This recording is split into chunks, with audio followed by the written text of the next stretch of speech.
Horizonte ontem, por volta de 5 da tarde, no bairro São Bento. Um caminhão carregado de cimento desce uma ladeira sem freios, atravessa uma avenida e capota sobre a calçada, atropelando e matando uma pedestre. O motorista também morreu e o ajudante dele ficou gravemente ferido. São Paulo, capital, fim de semana passado. Uma BMW parte ao meio em um acidente. A passageira escapa praticamente ilesa e em choque, sentada no banco da frente, remexe na bolsa, checa a maquiagem, enquanto o motorista dá os últimos respiros na parte esmagada do carro. Belo Horizonte, ontem à noite, na Avenida Cristiano Machado. A polícia persegue bandidos em fuga de carro que faz zigue-zague no trânsito e, ao furar um sinal vermelho, é atingido por outro veículo no cruzamento e vai parar dentro de um posto de gasolina.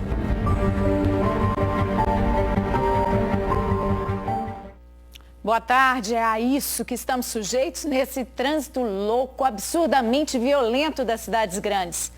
É de arrepiar, pensar que num piscar de olhos, nós podemos nos envolver em acidentes assim, com motoristas inconsequentes e irresponsáveis. Foi só no que eu pensava quando eu vi os vídeos do acidente de ontem em Belo Horizonte com um caminhão sem freio na ladeira do bairro São Bento. Como a vida pode terminar de uma hora para outra no trânsito, ou não?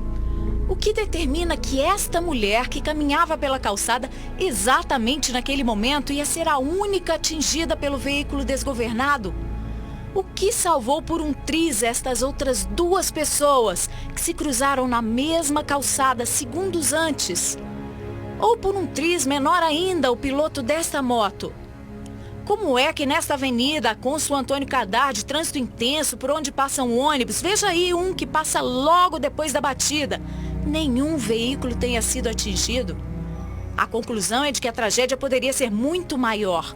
O que pode acontecer se as autoridades de trânsito não impedirem que veículos de carga continuem descendo a ladeira da Rua Centauro? A reportagem vem já já, mas o que dizer da imagem daquela BMW partida ao meio no acidente em São Paulo? Quando eu vi pela primeira vez, confesso que achei que era uma encenação, uma campanha de conscientização sobre acidentes de trânsito.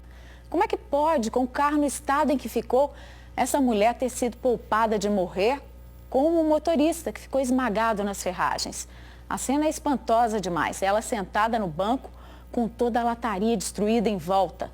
Não é por menos o estado de choque em que ela ficou, né? E mais, quem passava pela Cristiano Machado em BH na noite dessa quarta escapou de ser morto pelos bandidos em fuga. Vocês viram aí? Os motoristas de todos esses carros que eles ultrapassaram em zigue-zague, a pessoa que acabou batendo no carro dos ladrões que furaram o sinal fechado e gente que estava nesse posto de combustíveis, onde o veículo entrou a toda sem pegar ninguém, nem um outro carro ou uma bomba de combustível. É por essas e outras imagens de violência no nosso trânsito que a fiscalização tem que ser mais eficaz, mais atuante e mais dura. Só que aqui em Belo Horizonte, uma cidade cheia de vias de trânsito em ladeiras muito íngremes como é, essa fiscalização é falha, omissa. A rua em que o caminhão desceu, a Centauro, é usada por veículos de carga proibidos de descer a Avenida Nossa Senhora do Carmo para entrar na zona sul da cidade vindos da BR. É uma rota alternativa que não poderia estar liberada para eles. E as autoridades sabem que já houve acidentes assim ali, não fazem nada, apesar das denúncias e pedidos de moradores da região. É o que você vai ver na reportagem de Wilson Gomes. Um cruzamento tranquilo, com trânsito normal do dia a dia. Até que surge um caminhão que desce um morro desgovernado e só para depois de bater num muro. É possível ver que o veículo quase acerta um motociclista. Imagens que causam frio na espinha de quem passa pelo local todos os dias. Nossa senhora, nem queria estar na pele dele, porque se pegasse, não ia sobrar nada, né? O caminhoneiro Jorge Ricardo Ferreira da Cunha, de 52 anos, e Meurilene Cavalcante da Silva, de 23, que passava pela calçada, morreram no local. O carona Rodrigo Barbosa, de 36 anos, foi levado ao hospital em estado grave. O acidente foi no cruzamento das ruas Kepler com Centauro, no bairro Santa Lúcia. No lugar, o trânsito segue impedido. Ainda há muito cimento espalhado pelo chão, muro quebrado e grades retorcidas. morro de medo, mas eu passo lá assim, ó. Quando tá passando carro, eu paro. Esse estrago, né, que foi feito aí é de apavorar. A tragédia levantou a polêmica do tráfego de veículos pesados pelas ruas do bairro, principalmente pela Centauro, de onde desceu o caminhão desgovernado. A via é muito inclinada. Nos dois extremos, há placas indicando que caminhões são proibidos, exceto os que forem autorizados pela BH Trans. Mas, segundo os moradores, só esta sinalização não tem sido suficiente. Muitos motoristas de veículos pesados continuam a subir e descer a rua. Alguns por não conhecerem o trecho, outros simplesmente por ignorar a proibição. O caminhão, quando desce a Nossa Senhora do Carmo, ele chega no trevo do Belvedere, o pessoal da BH Trans que está lá de plantão, ele faz o caminhão retornar. Quando o caminhão retorna, o primeiro lugar que ele tem para descer é entrando aqui na Rua Medusa e descendo esta avenida que vai dar aqui no São Bento. Maria Carolina, que há mais de 30 anos mora na rua, acredita que o acidente foi uma tragédia anunciada. Desde 2007, quando uma Kombi perdeu o controle, desceu a rua e deixou uma pessoa morta, os moradores buscam melhorias de circulação junto à BH Trans. Em 2014, este documento com fotos de diversos acidentes foi entregue ao órgão. A resposta só veio este ano e foi recebida com indignação. Segundo a BH Trans, em todas as vistorias efetuadas no local, não foi identificado o trânsito de caminhões na Rua Centauro. A gente está em risco. Está avisando que a gente está em risco, a gente está pedindo socorro pelos meios cabíveis, por protocolo, por laudos próprios, da maneira que a gente pode, mas a gente não é atendido. A espera agora é por uma solução urgente, que evite a perda da vida de mais pessoas que passam pelo bairro. Qual a solução? A BH Trans agir, transformar um pedaço da rua em mão única, só subindo, fazer algum tipo de pintura, de sinalização, porque nós não temos nada.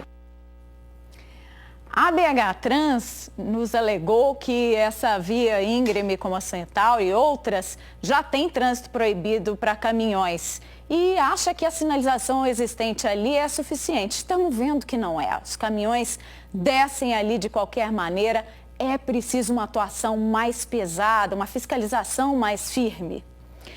Aí agora você vai ver como terminou a fuga alucinada de bandidos perseguidos pela polícia e que acabaram causando um acidente, indo parar dentro de um posto de combustíveis na Avenida Cristiano Machado, na noite dessa quarta, em BH. Os bandidos foram cercados pela polícia na Avenida Cristiano Machado. A perseguição foi filmada por uma câmera instalada na viatura. Os ladrões fazem zigue-zague, batem no carro branco e continuam a fuga. Depois de avançar o sinal, o veículo roubado é atingido por outro carro e vai parar dentro do posto de gasolina. A polícia chega logo em seguida e rende os criminosos que estavam armados. Veja de novo o momento da batida. A perseguição só terminou aqui no cruzamento de Jacuí com Cristiano Machado. Os bandidos avançaram o sinal vermelho e bateram neste carro preto, onde estava uma senhora e uma criança de 4 meses. A criança e a idosa não ficaram feridas, apesar da violência da batida.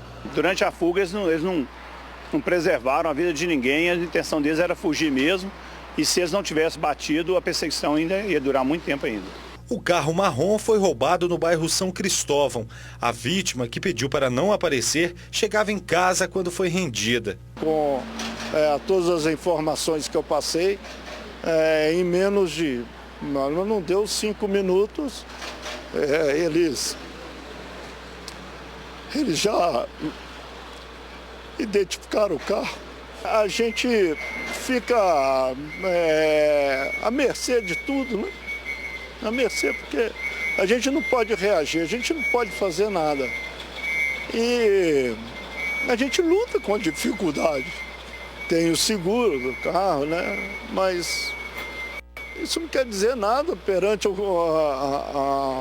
a emoção que eu vivi. A violência, né? É a violência que é, as coisas estão acontecendo e a gente fica sem reação. Os criminosos foram presos em flagrante. Com eles, a polícia apreendeu esta pistola 380, munição, celulares e dinheiro. Um dos bandidos estava foragido. É preciso arrumar um meio para ressarcir vítimas desse tipo de crime, né? Porque os bandidos não vão pagar nunca. Esse motorista tem razão e ainda tem que agradecer a Deus por estar vivo. Como se não bastassem caminhões sem freio, motoristas em alta velocidade, bandidos em fuga, no trânsito ainda a gente tem que conviver com gente que persigue infringir a lei dirigindo embriagada. Um motorista completamente bêbado foi preso nessa madrugada no bairro Serra, em Belo Horizonte. Ele passou em alta velocidade por uma viatura da PM e acabou batendo. Quando abordado, ainda fez graça e disse ser filho de policial. O motorista precisou ficar algemado o tempo todo na delegacia. Matheus Gomes da Silva, de 31 anos, ainda parecia estar sob efeito de álcool. Ele debochou da situação. 4 horas da manhã nós íamos até para Massachusetts, Oklahoma, Bangladesh. Nós íamos, sabe onde que o Chaves foi?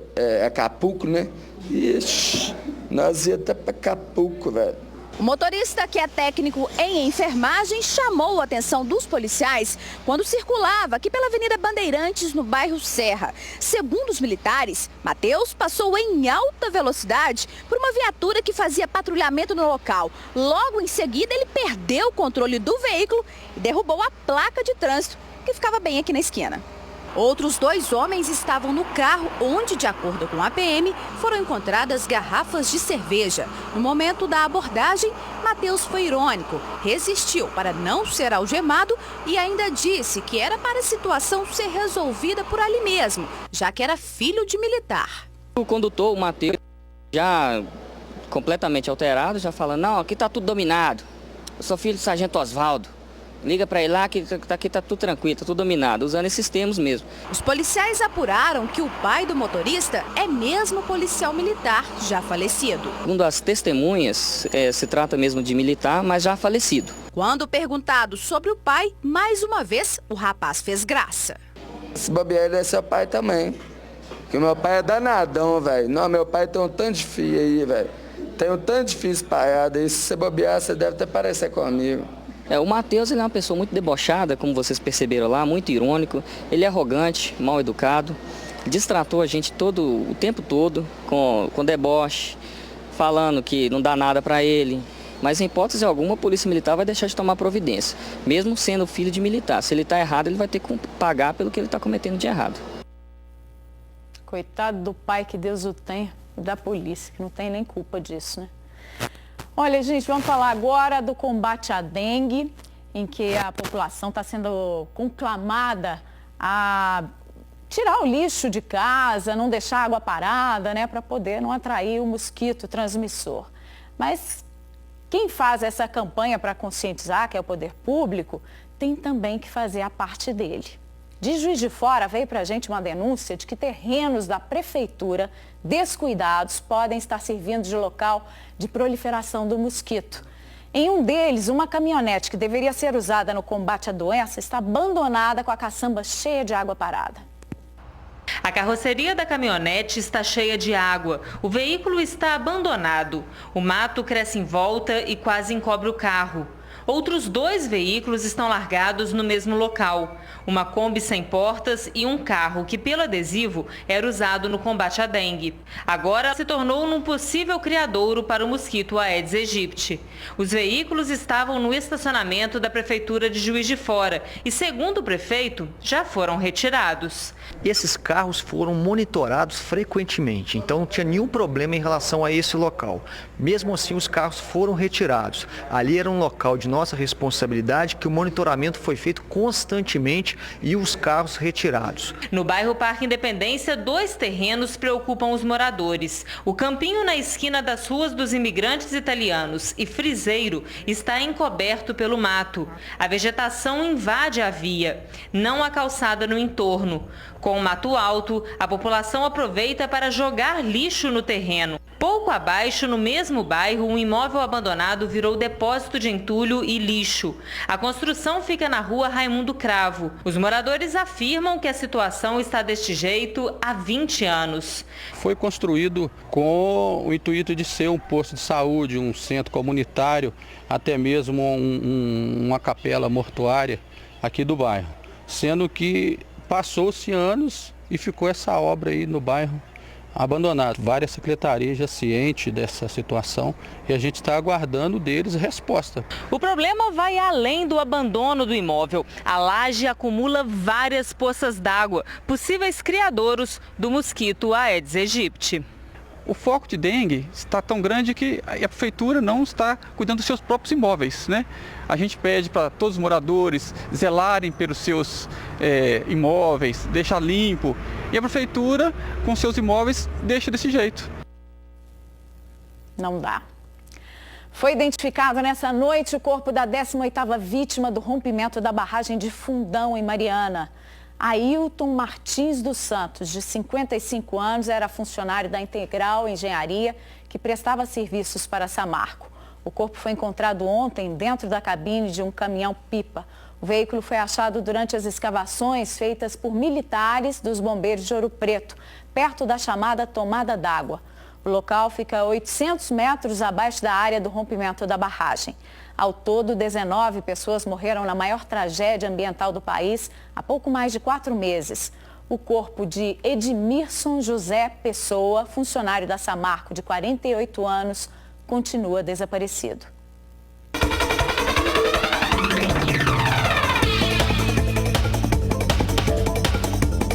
Uma massa de ar seco começa a atuar sobre Minas nesta quinta, mas ainda há previsão de pancadas de chuva.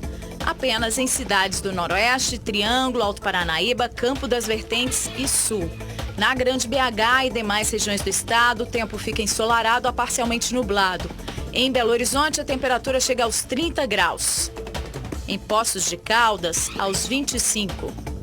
Máxima de 28 graus em Tiradentes. 36 em Campanário. E em Governador Valadares, 31 graus. Agora você vê a imagem ao vivo de Belo Horizonte, que está num dia de muito calor, sol, poucas nuvens. A temperatura neste momento é de 30 graus e a umidade relativa do ar está em 46%. Veja agora algumas oportunidades de trabalho oferecidas nos postos do Cine da Prefeitura de BH. 2 vagas para vendedor de comércio varejista, com salário de R$ 1.020. 5 vagas para cuidador de idosos, salário de R$ 955. 2 vagas para orientador socioeducativo, com salário de R$ 1.150. 1 vaga para chapeador, salário de R$ 1.000. Outras vagas no site maisemprego.mte.gov.br. Um jovem invadiu uma escola estadual em Belo Horizonte e agrediu 13 alunos, um deles adolescente, dentro de sala de aula nessa quarta-feira. O agressor foi tirar satisfação com pessoas que teriam mexido com a namorada dele, que estuda na mesma classe. Com um dos olhos roxos e a boca machucada, o adolescente de 16 anos é uma das vítimas da agressão. Chegou dentro de sala simplesmente porque ninguém barrou ele mais 2. E chegou batendo e bateu nos meus 6 colegas, me pegou por trás, na covardia mesmo. Depois ele gritou com o professor, o vice-diretor, ele empurrou o vice-diretor, depois o vice-diretor começou a passar mal. O autor seria este rapaz de 20 anos, conhecido como William, que teria espancado os 4 colegas de sala da namorada por ciúmes. Os meninos lá da frente falou que a gente tinha chamado ela de gostosa. E ela nem sabia quem é que foi, tanto que na hora de fazer o BO ela não sabia quem falou. Ela só simplesmente chegou e falou que era gente que sentava no fundo. A confusão aconteceu nessa escola estadual no bairro Maria Gorete, região nordeste da capital, onde os alunos não falaram de outra coisa nessa quarta-feira. Aí ele bateu no portão e perguntou quem estava mexendo com a namorada dele. Quem estava mexendo com a namorada dele, ninguém quis falar, ele foi bater uns 4 de uma vez. Alguns pais estavam indignados. A gente trabalhando, né? Que mundo que é esse que a gente vai deixar o filho da gente jogado aí para qualquer um vir fazer o que quer, né? Dentro da escola, né? É porque é muito fácil a gente estar na escola, qualquer um entra, qualquer um sai a hora que quiser. Policiamento nunca teve, policiamento aqui. Tem porteiro, mas me fala assim, vou entregar um negócio pra minha irmã ali, aí eles deixam entrar, normal. A diretora disse apenas que não estava autorizada a gravar entrevista. Esse tio do estudante agredido questionou a facilidade com que o rapaz entrou na escola, mesmo acompanhado da mãe da namorada. Ele também afirmou que a agressão poderia ter sido evitada com uma conversa para esclarecer o que as vítimas dizem ter sido um mal-entendido. Eu achava que a escola é responsável pelo aluno, durante aquele período que ele está ali, pela segurança dele, a escola tem, o Estado Se ele está lá, o Estado tem que ser obrigado a zelar pela segurança dele e descobrir que não é isso. Sei lá, a gente fica com um sentido de medo, sabe? Insegurança na escola, porque ele ameaçou também. E se simplesmente ele chegou e bateu, o que ele não vai fazer a mais? Ele pode chegar lá com a arma e simplesmente atirar na gente. A Secretaria de Estado da Educação alega que foi um fato isolado e informou o que teria acontecido. O jovem entrou ontem na escola, Maria de Lourdes de Oliveira, se identificou na entrada e estava inclusive acompanhado da mãe da aluna. Os dois teriam dito que iriam conversar com a direção sobre os estudantes que estariam incomodando o adolescente. O jovem teria pedido para conversar com os colegas dela, o que foi negado pelo vice-diretor, mas nesse momento ele correu para a sala e agrediu os alunos, fugindo depois sem que ninguém pudesse fazer algo. Bom, daqui a pouquinho a gente vai voltar com informações sobre uma dupla presa de bandido ao roubar um carro de um homem. Aguarde em instantes.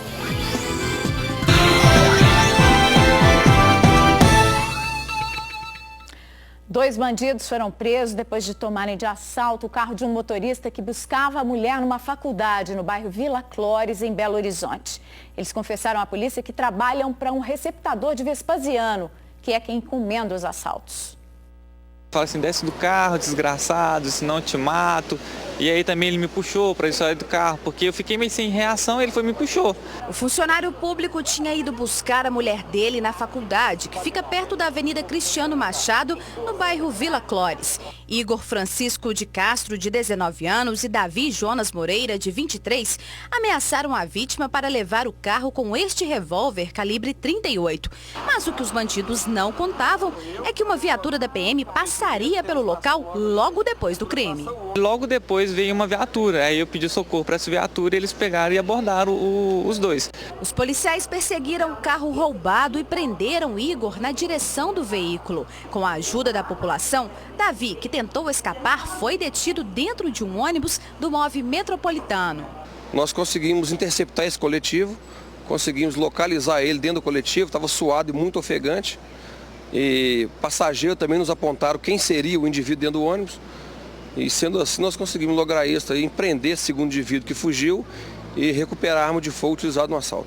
Segundo a polícia, os bandidos disseram que já roubaram nos últimos dias pelo menos 10 carros nas proximidades da Avenida Cristiano Machado, altura do bairro Vila Clores. Eles confessaram que os crimes foram praticados a mando de um receptador que atua em Vespasiano. Por esse serviço, cada um deles ganharia a quantia de R$1.000. Os dois rapazes já haviam sido presos por roubo. São indivíduos contumazes aí na prática de assalto a veículo automotor. No próximo bloco, você vai ver a importância da prevenção e do diagnóstico precoce das doenças renais neste Dia Mundial do Rim.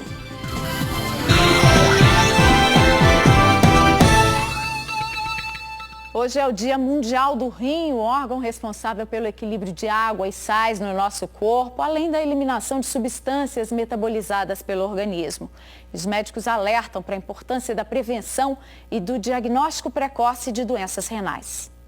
Kátia faz parte de uma estatística preocupante.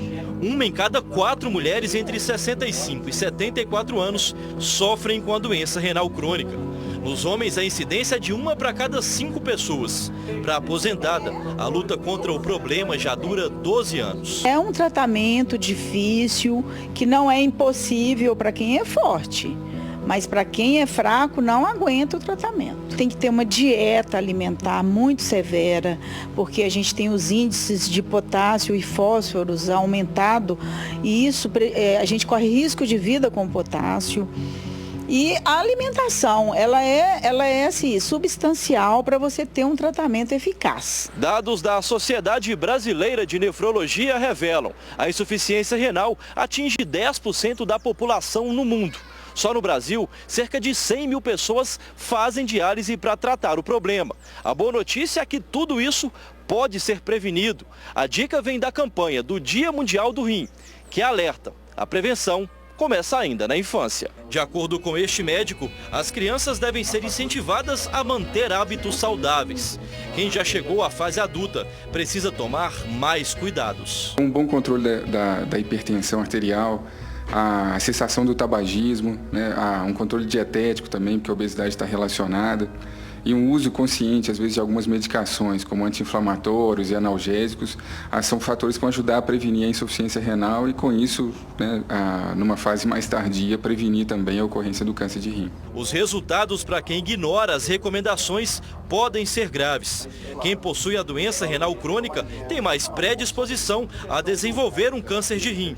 Há 4 anos, Mauro descobriu um tumor no órgão responsável por equilibrar a água, os sais minerais do corpo e eliminar substâncias metabolizadas pelo organismo. Descobri um pequeno caroço na cabeça. E a partir desse caroço, digamos assim, é que eu descobri que eu tinha câncer no rim.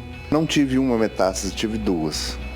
A segunda, o meu médico cirurgião tirou também a metástase. Fiz radioterapia. E graças a Deus todos os exames não estão aparecendo mais nenhum sintoma. Seja qual for o estágio da doença, Mauro e Kátia não têm dúvidas na hora de indicar bons remédios. Erga a cabeça e que enfrente a doença e que não deixe de forma nenhuma a depressão tomar conta. E a vida não termina ali. A vida começa dentro de uma hemodiálise com uma grande família. Tem que ter uma disciplina muito grande, muito forte, não fugir de forma alguma do que os seus médicos te passam.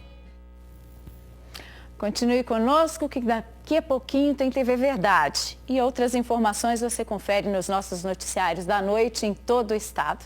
Boa tarde.